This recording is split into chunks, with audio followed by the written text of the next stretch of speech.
Friends, எல்லோரும் எப்படி இருக்கிறீங்க? இது எங்களோட மார்னிங் ரொட்டீன்.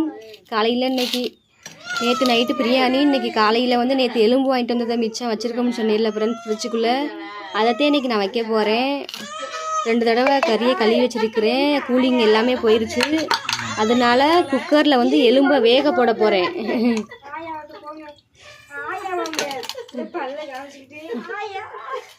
இங்கே பாருங்க, எலும்பு வந்து நல்ல எலும்பாக இருந்துச்சு. நேற்று பிரியாணி சமைக்கவும் எலும்பு வைக்கலை. அதனால இப்போ வந்து காலையில் சாப்பாடுக்கு வைக்க போகிறேன் ஃப்ரெண்ட்ஸ். இன்றைக்கி வந்து நான் விறகடுப்பில் தான் குழம்பு வைக்க போகிறேன். அதுக்கு தேவையான பொருளாக எடுத்து வச்சுருக்கேன். ஃபஸ்ட்டு விறகடுப்பு பற்ற வச்சு குக்கர் வச்சாச்சு. அதுக்கப்புறம் வெங்காயம், பச்சை மிளகா, தக்காளி, பட்டை, இதில் எண்ணெய் இருக்குது, இதில் மட்டன் பொடி இருக்குது. அதுக்கப்புறம் வீட்டு மிளகாய் பொடி போடணும். என் தங்கச்சி வந்து இஞ்சியும் வெள்ளைப்பூடி இடிச்சுக்கிட்டு இருக்காள்.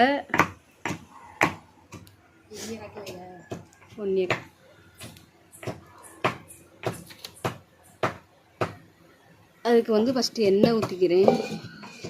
தீ ஃபாஸ்ட்டாக அறியுது. விறகடுப்பில் வந்து குக்கர் வைக்கிறப்ப தீ வந்து ரொம்ப ஃபாஸ்ட்டாக அறியக்கூடாது. ஏன்டா இந்த லப்பர் வந்து உருக பார்க்கும். அது ஒன்றுதே பிரச்சனை அதில், மற்றபடி ஒன்றும் இல்லை.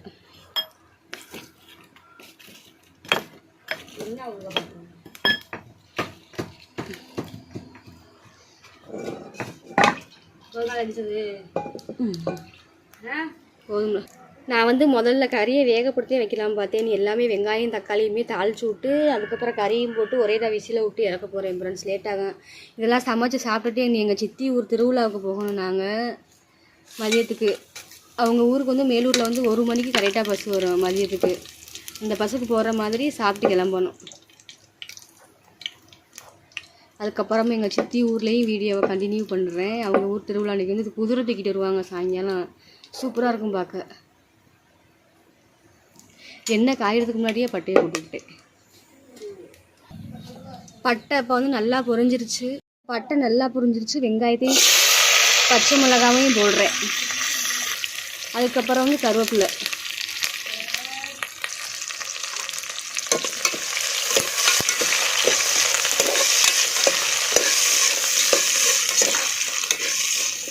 வெங்காயம் நல்லா வதங்கணும்னா அதுக்கு வந்து இஞ்சியையும் பூண்டையும் இடித்து வச்சுட்டு போடணும். இங்கே பாருங்க, நல்லா இடித்து வச்சுருப்பாங்க. அதுக்கப்புறம் இடித்து வச்ச வெள்ளைப்பூடும் இஞ்சியும் போடுறேன். இதை வந்து நல்லா பச்சை வாசனை போகிற அளவுக்கு இந்த எண்ணெயிலே வதக்கணும். அப்போதே இஞ்சி பூண்டோட பச்சை வாசனை வராது. இல்லைன்னா இஞ்சி பூண்டோட வாசனை மட்டும்தான் இருக்குது, மட்டனோட வாசனை போயிடும். அதனால் நல்லா வதக்கணும். எனக்கு வந்து ஓரளவு சமையல் தெரியும். அதை வச்சுட்டே சமைச்சு தெரியுறேன். ஒரு நாளைக்கு நல்லா வரும், ஒரு நாளைக்கு நல்லா இருக்காது. இப்படிதான் ஃப்ரெண்ட்ஸ் என்னோட சமையல் போகுது. இப்போ இஞ்சி பூண்டோட பச்சை வாசனை நல்லா போயிடுச்சு. அதுக்கப்புறம் தக்காளி போடுறேன்.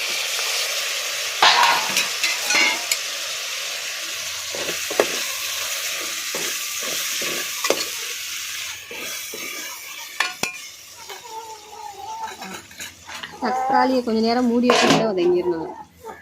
நல்லா மாவு மாதிரி எந்திரிச்சு வாயெல்லாம் குளறுது. அதுக்கப்புறம் எலும்பை போட்டுக்கிறேன். மொத்தமே இவ்வளோ எலும்புதேன். இந்த எலும்பு வந்து 100 ரூபாய்க்கு வாங்கினாங்களாம். இந்த எலும்பு ஒருத்தான்னு சொல்லிட்டு கமெண்ட் பண்ணுங்கள். அதுலேயும் 1 கீழே விழுந்துருச்சு. அடுத்து வந்து எலும்புக்கு தேவையான அளவு உப்பு போடுறேன்.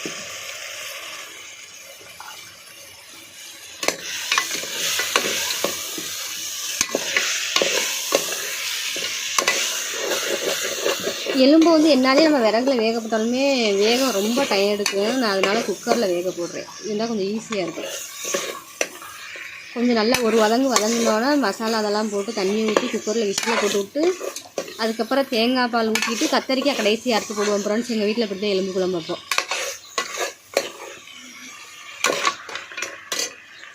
கறி ஓரளவுக்கு நல்லாவே வதங்கிருச்சு எண்ணெயில். அடுத்து வந்து லேசாக வந்து மஞ்சள் தூள், அதுக்கப்புறம் மட்டன் பொடி ஒரு பாக்கெட்டு, 10 ரூபா பாக்கெட்டு. அதுக்கப்புறம் வீட்டில் அரைச்ச மிளகாத்தூள் கொஞ்சம் அளவு போதும் ஃப்ரெண்ட்ஸ். இதே மசாலாவே மொத்தமே. அதுக்கப்புறம் கரம் மசாலா அது இதுன்னெலாம் போடல. ஒரு மட்டன் பொடி மட்டும், வீட்டில் அரைச்ச மிளகாய் பொடி, மஞ்சள் பொடி.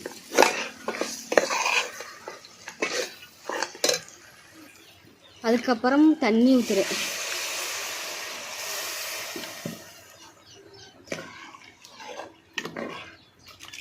குக்கரை மூடி வச்சுட்டு ஒரு 10 விசில் கூட விட்டதுக்கப்புறமாத்தையும் ஃப்ரெண்ட்ஸ் தேங்காய் பாலும் கத்திரிக்காயும் போடணும். இல்லைன்னா கத்திரிக்காயெலாம் குழஞ்சிரும்.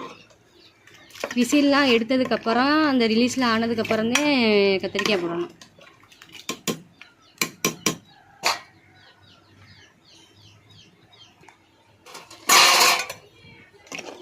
இப்படியே விசில் விட்டு கொதிக்க வச்சாலும் நல்லாயிருக்கும். ஃப்ரெண்ட்ஸ், இன்னொரு செம்பு தண்ணி எக்ஸ்ட்ரா ஊற்றிருக்கேன். நீ வந்து குக்கரை வந்து மூடி வைக்க போகிறேன். குக்கரை மூடி விசிலும் போட்டாச்சு. இன்னும் ஒரு 10 விசில் வரட்டும் ஃப்ரெண்ட்ஸ். அதுக்குள்ளாட்டி வந்து நான் தேங்காய் உடச்சி திருகி அரைச்சி பால் எடுத்து வச்சுட்டு கத்திரிக்காய் எடுத்து பின்னாடி போடணும். அதுக்கப்புறம் ஃப்ரெண்ட்ஸ், இது வந்து 7வது விசிலு. தேங்காவை திரிச்சு வச்சுட்டேன். இது அரைக்கி போகிறேன். இப்போ குழம்பு நல்லா கொதிச்சிருச்சு. அதுக்குள்ளாட்டி எங்கள் அம்மாச்சி தாத்தா சாப்பிட்டுட்டு இருக்காங்க. இப்போ வந்து நான் வந்து இதில் கத்திரிக்காய் போடுறேன். இதில் கத்திரிக்காய் போட்டதுக்கப்புறமா தேங்காய் பால் ஊற்றணும். இப்போ வந்து தேங்காய் பால் ஊற்றுறேன். இது ஒரு தேங்காய் ஃபுல்லாக பெரிய தேங்காவை.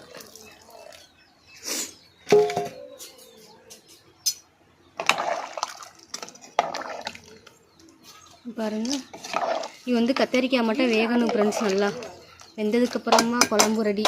இதே எலும்பு கத்திரிக்காய் போட்ட எலும்பு குழம்பு எங்கள் வீட்டில் எப்போயுமே இப்படி தான் ஃப்ரெண்ட்ஸ் வைக்கிறோம்.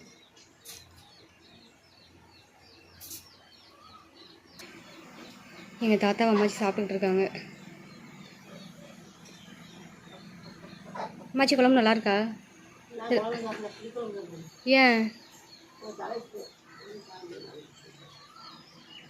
இங்கே பாருங்கள், நான் வச்ச குழம்பு காலையில் சாப்பிட்டு இவ்வளோ தூரத்துக்கு இருந்துச்சு. இந்த கோடு தெரியுதா? காலையில் சாப்பிட்டு மதியம் சாப்பிட்டு காலியாகிருச்சு. இனிதேன் ஃப்ரெண்ட்ஸ் எங்கள் சித்தி வீட்டுக்கு கிளம்ப போகிறோம். இப்போ வந்து என்னோடய தம்பியும் தங்கச்சி சாப்பிட்டுக்கிட்டு இருக்காங்க. என் தங்கச்சி சாப்பிட்டுக்கிட்டு இருக்காள். இது வந்து என் தம்பி சாப்பிட்டுட்ருக்கேன். அவ்வளோதான் என் ஃப்ரெண்ட்ஸ். இந்த வீடியோ பிடிச்சிருந்தால் லைக் அண்ட் ஷேர் பண்ணிவிட்டு கமெண்ட் பண்ணுங்கள். Thank you friends. தேங்க்ஸ் ஃபார் வாட்சிங்.